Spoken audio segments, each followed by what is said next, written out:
Jadi ukuran kamar kos ini sangat dominan. Ukuran kamar kos. Kalau kebersihan saya lihat semua pengen bersih ya. Ukuran kos. Jadi kalau sekarang saya usaha kos juga, kalau yang melihat orang tuanya akan melihat bahwa ukuran kosnya ini besar. Itu menjadi pilihan. Wah, kalau kamarnya besar, seneng. Tapi begitu anaknya melihat, anaknya kurang seneng. Nah, ini kenapa ini? Ini mesti dilihat. Padahal yang kos kan anaknya. Jadi akhirnya kos yang besar belum tentu anaknya oke. Nah, ini kalau dilihat di tahun yang lama, ukuran kamar kos cukup menjadi dominan juga. Terus kemudian ditambah dengan kebersihan.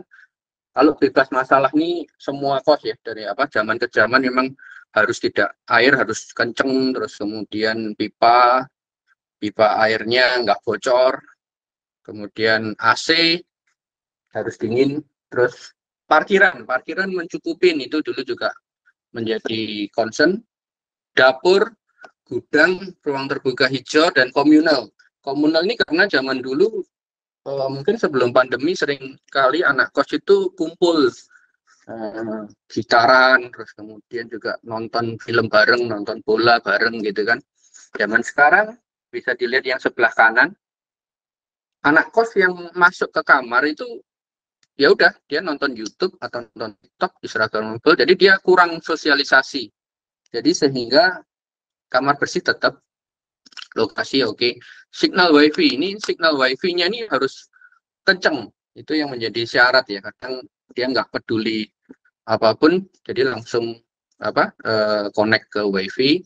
Kalau wifi-nya kurang kenceng, komplain. Nomor 4 ini furniture. Nah, kalau furniture ada suatu namanya kayak pride, ada suatu kesenangan untuk mengaktualisasi diri, selfie gitu kan. Oh, ini loh kamar kosku, jadi dia foto dengan di kamar kosnya. Itu ada kecenderungan seperti itu anak zaman sekarang ya. Tentu AC dan water heater juga. Sirkulasi udara penting karena setelah COVID ini orang banyak suka yang terbuka, agak gimana ya, agak pengen ada jendela dan lain-lain. Harga mungkin zaman ke zaman. Penjaga yang ramah ini gini loh Bapak Ibu, menjadi concern karena orang semakin mau dilayanin gitu loh, dalam tanda petik. Kalau kasarnya agak sedikit lebay, zaman katanya anak Gen Z ya, anak Gen Z atau anak milenial. Jadi pengen dilayanin karena merasa sudah membayar, dia pengen melayanin dan membutuhkan penjaga yang sangat ramah atau mungkin yang helpful, dan sedikit-sedikit komplain terus harus ditanggapin. Kalau enggak ditanggapin, dia akan protesnya bisa kemana-mana anak zaman sekarang. Dan yang nomor 9 saya garis bawain adalah komunitas. Komunitas ini suka berkolaborasi ya, dan suka membutuhkan kayak semacam grup. Jadi suka mempunyai misal nih hobi badminton atau mungkin hobi nobar ya. Kadang-kadang di dalam kos itu kalau kita bisa menciptakan komunitas yang baik, maka mereka akan betah. Itu menjadi strategi atau menjadi petunjuk untuk supaya mereka itu bisa nyaman dan betah di kos. Oke, next. Oke, ini saya membuat sebuah polling, yang cukup menggelitik ya.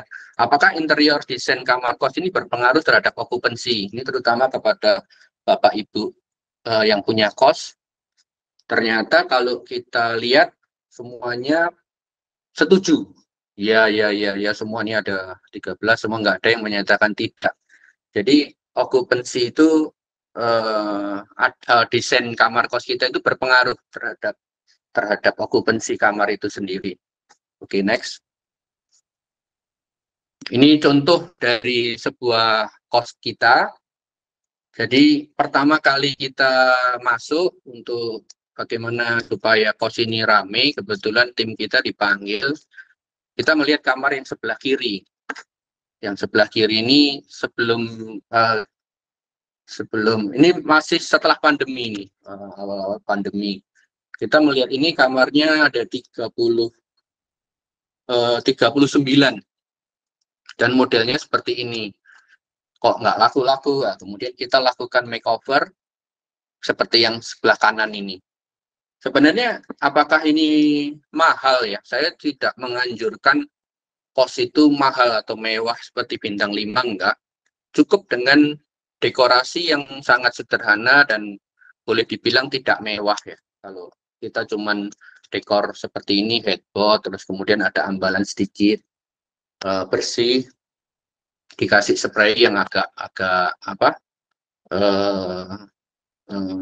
eye catching ya, yang matching, terutama yang matching catnya.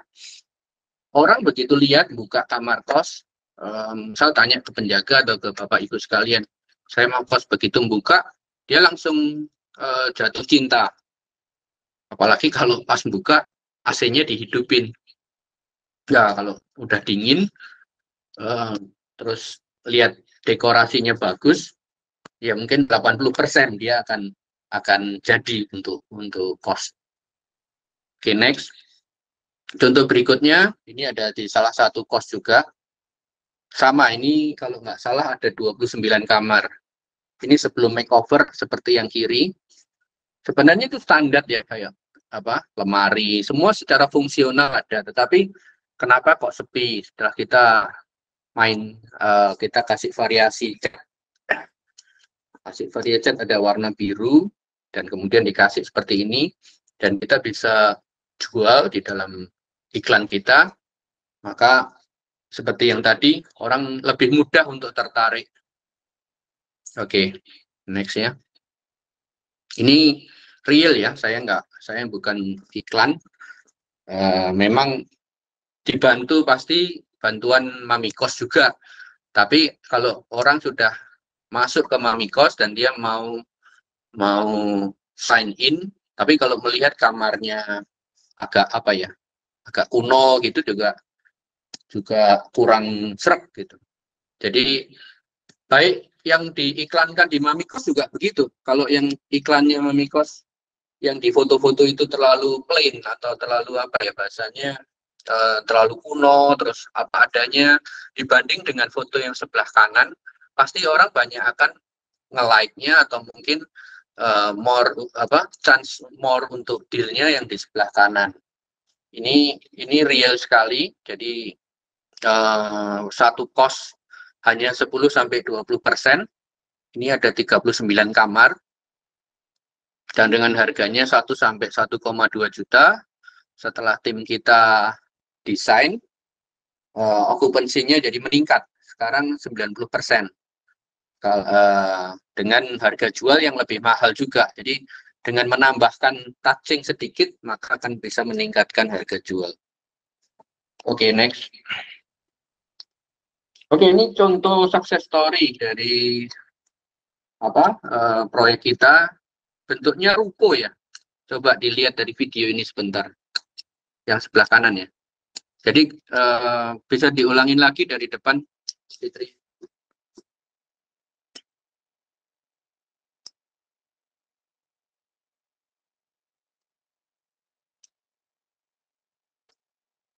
Jadi ini ruko sebenarnya. Rukonya ini dibuat, yang sebelah ada 2 ruko yang kita renov. Satu panti pijat, yang kedua gudang. Jadi dibuat seperti ini.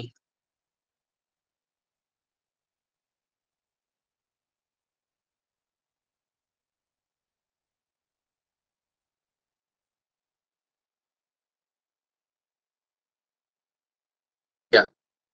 Jadi dengan ruko yang tadinya cuman gudang dan juga malah dibikin panti pijat yang apa ya, yang low class ya. Jadi kita sulap jadi lebih menghasilkan, dan surprisingly pendapatannya cukup lumayan. Ini success story dari kita. Next. Ini waktu dealnya ya. Dari 13 kamar rukunya dan sekarang menjadi yang sebelah kanan ini. Jadi saya apa ya? Saya mengatakan bahwa power dari desain itu sangat menentukan. Oke, next. Ini ada satu success story juga.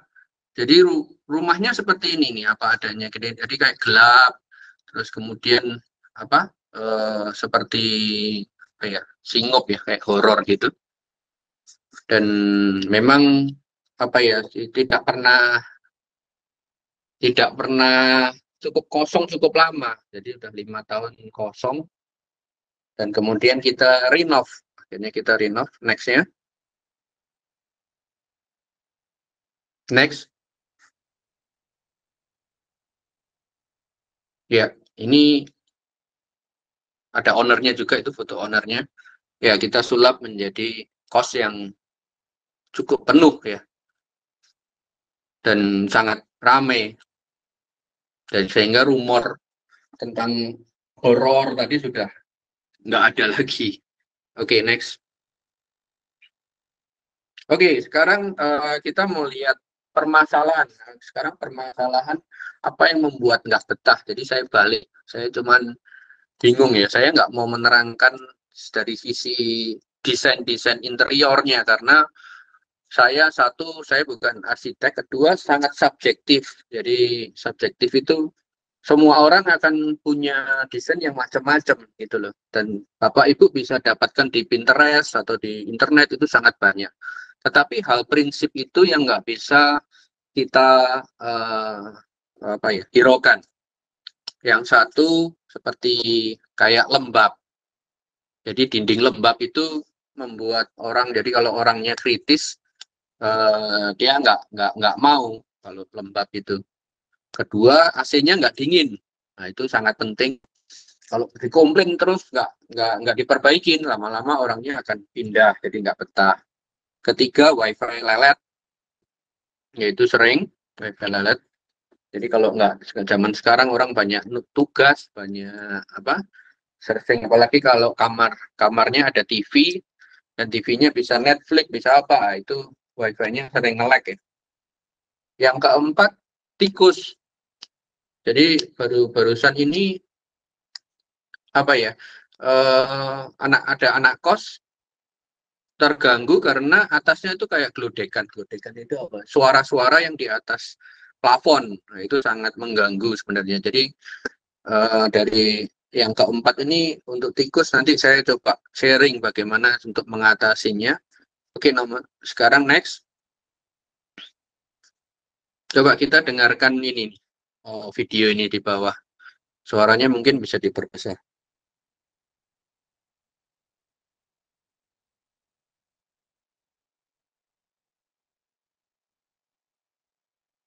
Oke, jadi pagi-pagi Bapak ini komplain karena airnya kurang kenceng. Air panasnya nggak kencang sehingga ya dia nggak bisa mandi atau gimana. Jadi mungkin ini permasalahan sehari-hari, tapi hal itu membuat orang nggak betah juga. Yang keenam, yang sebelah ini bocor. Nah, kalau kamar mandi bocor itu apa ya, membuat plafonnya hitam, terus kemudian bisa-bisa plafonnya bisa roboh juga. Jadi enam kriteria ini kalau kalau kita nggak bisa atasin, itu ya anak kos nggak betah. Jadi kesampingkan dulu masalah desain, masalah apa, masalah interiornya, tapi 6 ini harus kita atasin. Oke, next. Ya, solusi-solusi misalnya kayak air nggak mengalir. Nah, ini gimana solusinya? Apakah pompa dorong kita di atas cukup? Apakah tandon kita bisa otomatis saling isi? Itu juga apa menjadi alternatif. Apakah cara kita melayout pipa-pipa masuk ke kamar-kamar ini cukup cukup bagus, dengan sekali orang buka atau mungkin dibuka kerannya airnya bisa kenceng.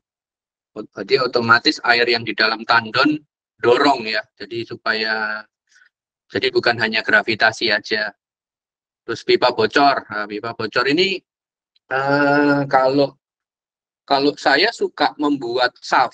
Jadi nanti saya terangkan untuk unsur sipil, unsur dasar-dasarnya. Jadi sehingga kalau ada kebocoran saya bisa tahu langsung. Jadi nggak sampai bobok-bobok tembok atau bobok kolom apalagi gitu loh. Jadi biarkan pipa-pipa itu bisa di maintenance. Dinding lembab ada beberapa pengalaman. Kalau kamar mandi jangan pakai bata ringan karena bata ringan masih bisa menyerap air sehingga bisa lembab. Kemudian yang berhubungan dengan dinding-dinding luar kita memakai plesteran khusus atau sebaiknya pakai bata merah. Jadi hal-hal semacam itu kalau AC, water heater, perawatan itu sangat dianjurkan. Kalau sinyal WiFi kita harus tahu benar-benar kebutuhannya. Misal satu lantai berapa Mbps, itu harus benar-benar ada hitungan dan ada perkiraan ya, perkiraan juga dan penguat signal dan lain-lain. Kalau hewan pengganggu ini yang tikus ya. Jadi kalau saya membangun itu saya selalu ngomong ke staf saya kalau apalagi kos-kosan. Rumah itu harus satu, hanya dua hal aja. Satu nggak boleh bocor. Jadi di kamar mandinya nggak boleh bocor. Kedua,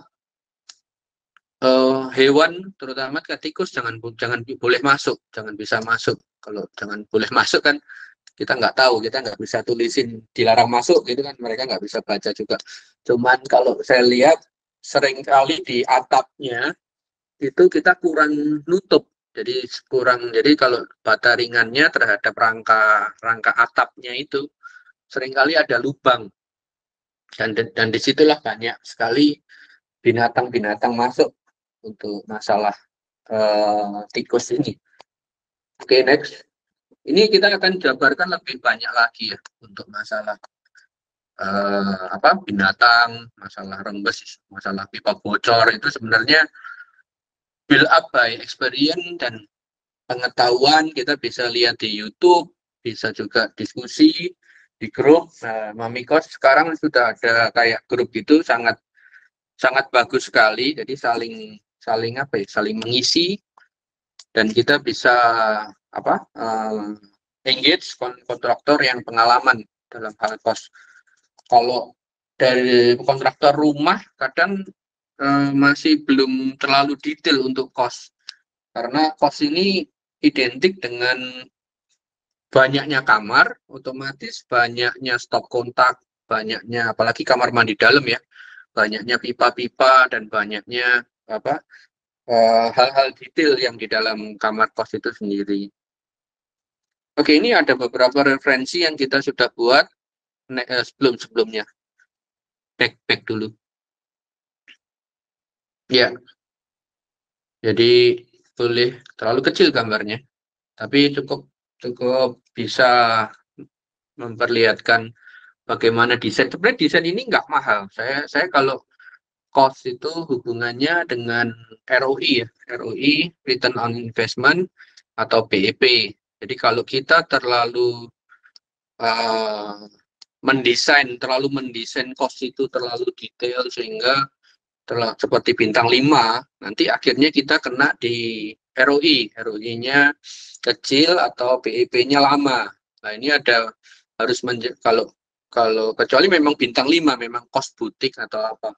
Tapi kalau kita bicara masalah cost yang fungsional, desainnya tidak perlu mewah tetapi cukup functionable dan bisa dilihat dengan mata bahwa itu cukup bagus. Saya masuk ke kos saya sendiri.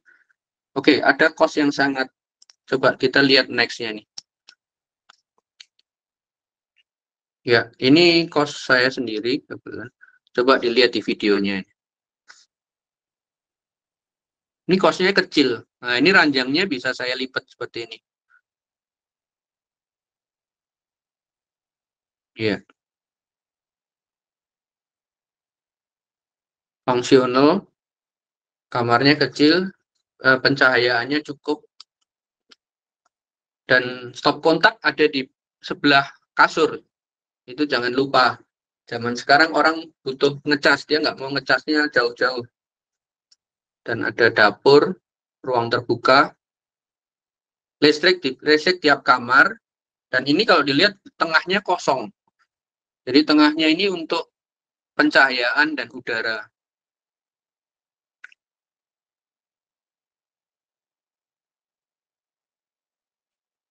Ya, ini ada di Lipo Karawaci.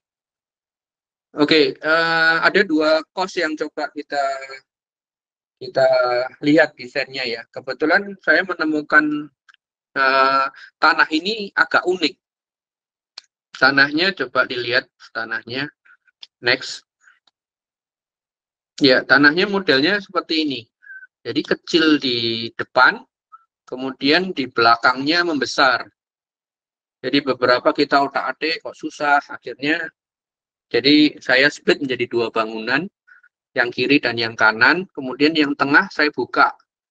Jadi yang tengah saya tarik tangga ke atas, kemudian di atasnya itu kita buka. Jadi ada udara sama pencahayaan yang cukup. Oke, masalah fasad nih. Nah, kebetulan kalau bicara masalah fasad, coba back dulu, back lagi. Ya. Ya, kalau dilihat ini fasadnya sebenarnya cuma bata, tapi kalau yang coklatnya mungkin saya pakai GRC. Jadi ada yang eh, pelaku-pelaku industri kos ini yang membangun fasadnya terlalu mewah sehingga apa ya? Sehingga kadang orang mikir bahwa kosnya ini sangat mahal. Jadi saya bukan ngomong kita nggak mau keindahan ya, cuman saya ngomong dari sisi yang cukup cukup konservatif. Kalau memang budgetnya untuk membuat kosnya itu supaya rame, lebih baik budgetnya dimasukkan ke dalam fasilitas, lebih ke intern. Jadi penghuni di dalam itu nyaman karena kalau eksternal seperti fasad itu yang menikmatin adalah orang luar. Jadi orang lihat, oh bangunannya bagus, tapi dalamnya mungkin kurang ini, kurang itu. Ya lebih baik kita spend-nya ada di dalam. Oke, next. Ya ini bangunannya. Oh, tanahnya cukup cuma, sorry, back. Ya, tanahnya ini cuma 220 meter persegi, tapi saya bisa membangun 3 lantai dan memang dapatnya 18 kamar. Dan ruang parkirnya ada, komunalnya juga ada, dapurnya ada. Jadi banyak orang lihat 220 meter persegi cuma jadi berapa kamar. Kalau kamarnya gede-gede, jadinya cuma 10, sayang. Jadi saya lebih ke konservatif untuk memperlakukan kos ini sebagai bisnis ya, bukan untuk sebagai apa ya, kesenangan. Ya memang berarti kalau kesenangan berarti kan kita jatuh cinta pada properti. Kalau belajar dari Pak Andi Kingkos, kita jangan jatuh cinta pada properti. Jadi kita harus kos ini bagaimana supaya laku dan mendatangkan passive income yang cukup. Oke, next. Nah, yang seperti saya katakan tadi, di tengahnya ini sirkulasi harus cukup. Sirkulasi udara, sorry. Terus kemudian pencahayaan. Jadi di tengahnya ini saya buka, kebetulan ada kacanya di atas, dan tengahnya lubang. Dari lantai 1, 2, 3 ini lubang. Jadi kalau dilihat di gambar kiri itu ada koridornya yang satu dan kedua. Sampai sekarang tidak ada yang komplain masalah cahaya. Dan kalau kita lihat, kalau cahaya cukup dan bukaan atau udara bisa mengalir, itu kelembapan berkurang. Jadi kelembapan kamar atau kamarnya kayak kayak apa ya, pengap gitu, nggak ada komplain itu. Meskipun bangunan kiri kanannya ada. Jadi kalau meskipun kos kita diapit bangunan kiri dan kanan, tapi kalau tengahnya kita bisa buka, harusnya tidak pengap. Oke, next. Nah, ini kalau dilihat dari gambar kiri, di bagian panahnya itu ruang parkir. Jadi ruang parkir ini sampai saya over. Tapi untung karena parkirnya cukup masuk ke dalam, jadi saya bisa menata parkirnya dan sementara nggak ada komplain ya. Ya ada komplain kalau semuanya bawa parkir. Jadi dari 18 yang bawa mobil 10. Nah ini bagaimana bisa mengatur. Kebetulan ada tetangganya kosong. Nah ini sangat sangat membantu saya. Tapi kalau tetangganya nanti dibangun ya ini permasalahan ini, kan apa? Parkir ini menjadi permasalahan utama kalau memang bawa mobil. Oke, next. Ya, ini lantai dasarnya. Terinspirasi dari apa ya, drama-drama Korea gitu. Jadi bawahnya itu ada kayak semacam kafe buat orang kumpul. Jadi semuanya satu lantai, setengah lantai saya bikin kayak kafe gitu. Bukan kafe ya, cuman ruang kumpul, nggak ada yang jual makanannya. Oke, next. Ya, ini kamarnya. Next. Ya, kamar di dalamnya. Ya, cuman lemari, meja, kasur, kamar di dalam semua ya. Ini void-nya nih. Jadi ada tangga sampai lantai ke atas. Tangganya ditaruh di tengah ya. Oke, next. Di atasnya ruang jemuran. Tapi ada baiknya kita, meskipun ini ruang jemuran, kalau kita cuman di konkrit aja kebanyakan bocor. Dan bocornya berarti kan ke kamar. Jadi ada baiknya ruang-ruang atas itu kita fungsikan selain sebagai jemuran, kita keramik aja nggak apa-apa. Keramik itu juga mencegah bocor, apalagi kalau keramiknya agak dimiringin ya. Jadi airnya bisa mengalir. Terus anak kos yang kumpul-kumpul itu bisa kalau mau merokok bisa naik ke atas. Atau bisa dijadiin tempat barbeque kalau malam. Nah ini bagus sekali untuk pemanfaatan ruang-ruang kosong. Jadi kita masih bisa punya apa space buat komunitas, buat kumpul-kumpul juga. Oke, next. Oke, ini contoh satu kos lagi. Atau saya dikasih waktu sampai 45 menit ya, berarti 10 menit. Iya benar, Pak, 45 menit. 45 menit, berarti kan 10 menit lagi ya, Bu? Iya, Pak, 10 menit lagi. Ya, oke. Oke, ini ada satu kos. Yang pertama desainnya dari arsiteknya sangat mewah. Ya kalau dilihat nih, yang kiri ini kan akhirnya yang jadinya yang kanan. Ada pembahasan kalau nggak salah tadi pagi atau apa tentang ini ya, tentang apakah keramik itu bisa dipakai sebagai fasad. Nah, ini akhirnya waktu itu udahlah, saya sudah sering fasad itu ngompol ya. Jadi seringnya pakai bata ringan atau kita plester-plester gitu, tapi meresap akhirnya saya tempelin keramik-keramik begini. Sampai sekarang udah hampir 9 tahun keramiknya juga nggak copot dan nggak ada perawatan lagi karena hanya apa? Karena fasadnya pakai keramik, jadi nggak seperti gambar yang di kiri, tapi saya pakai yang kanan. Cukup fungsionaris dan apa? Cukup. Memang kelihatan sederhana sih. Memang saya sangat konservatif di fungsional cost-nya. Tapi kalau memang Bapak Ibu mau agak sedikit estetik atau apa, ya nggak masalah. Makanya saya bilang kalau masalah desain ini subjektif. Tetapi yang kalau membuat kos itu betah, yaitu lebih baik saya spend untuk yang di dalam, untuk kenyamanan penghuni. Kalau fasad kan bukan untuk kenyamanan penghuni ya. Oke, next. Oke, ini layoutnya. Kebetulan saya nggak punya parkiran, jalannya cukup sempit. Jadi lantai 1 saya bikin parkiran. Kalau dilihat mobilnya ada sekarang kebetulan ini dekat kampus, jadi hanya walking distance, jadi nggak seberapa banyak orang yang bawa mobil ya. Tapi bisa cukup menjadi 6 atau 7 mobil. Nah, kalau yang dilihat, kalau Bapak itu punya lebar sekitar berapa ya, 8 meter, 6 meter, sorry 8 meter, berarti bisanya cuman, atau 10 meter gitu ya, bisanya dibagi dua, kanan dan kiri. Jeleknya kalau kanan dan kiri kita sudah ada tetangga, sirkulasi udara susah. Jadi bagaimana supaya sirkulasi udara tetap, kadang nggak semua gedung bisa ada pencahayaan, atau kita lubangin atasnya juga kadang nggak cukup. Jadi saya membuat shaft. Jadi udara itu sebenarnya bisa diambil di shaft. Saya bikin shaftnya dari kamar mandi. Kalau dilihat di kamar mandinya itu ada kayak semacam apa ya, shaft gitu yang bisa ngambil udara. Kemudian kalau mau udara berarti kamar mandinya dikasih exhaust untuk masuk ke kamar. Jadi intinya adalah sirkulasi udara itu yang membuat kamar-kamarnya nggak pengap. Jadi ini yang apa? Yang saya bangun, dan sampai sekarang dari awal buka sampai sekarang selalu 100% okupansinya.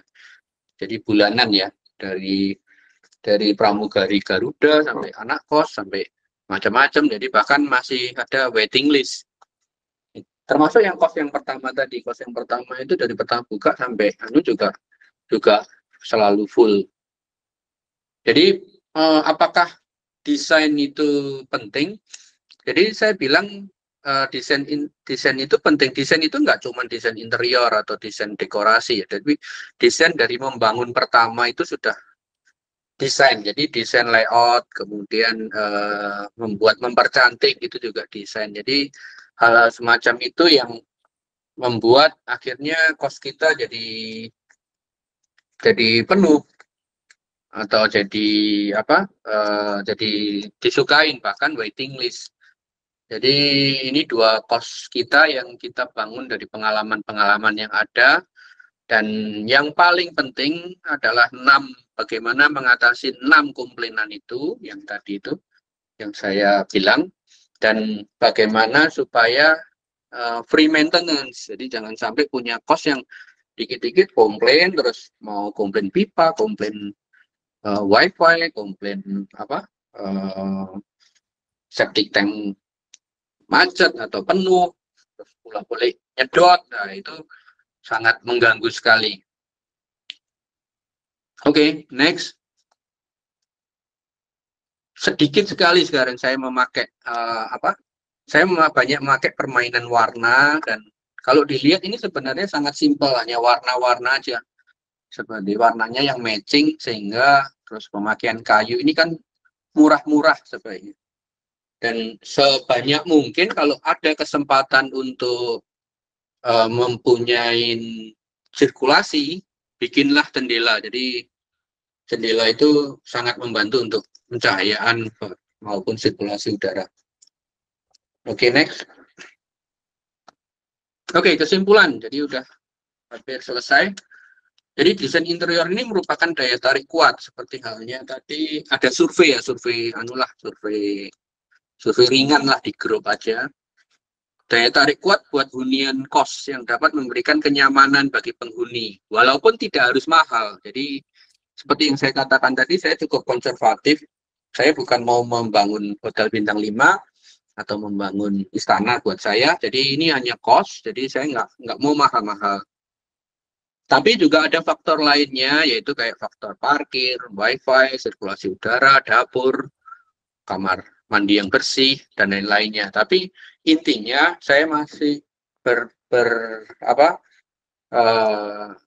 berkeyakinan bahwa desain kos itu menjadi penarik, karena saya sendiri sebagai pelaku kos, maksudnya kita punya kos dan beberapa kos juga kita kelola, dan juga Homi 8 bergerak di bidang pembangunan dan dekorasi interior furniture untuk kos itu sendiri. Jadi saya banyak bertemu dengan praktisi, dan saya melihat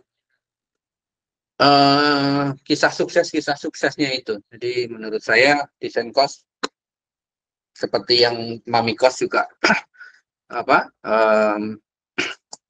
masukkan dalam judul dan menjadi topik webinar ini, sangat tepat sebenarnya buat pelaku-pelaku industri kos ini.